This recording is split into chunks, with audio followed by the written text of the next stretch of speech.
died for me. I love Jesus because he taught me.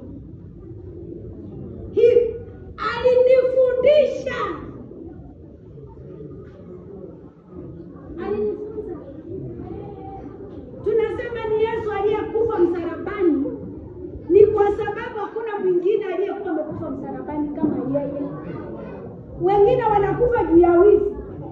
Wengine wanakufa juu ya ndoa. Yeye alikufa msalabani. Juu ya nini? Ya kunifundisha. Haleluya. Na alinifundisha nani walimuua. Siwezi kusema hiyo kifo yake it was too good. In fact he went through pain. Nani walimuua? Maandiko yanasema Romans. Haleluya. Waroma walimuua ili wafiche kile alikuwa ametoa ili tuweze kufundishika. Ndio watuletee kitu ambacho sio kitu. So nampenda because he taught me.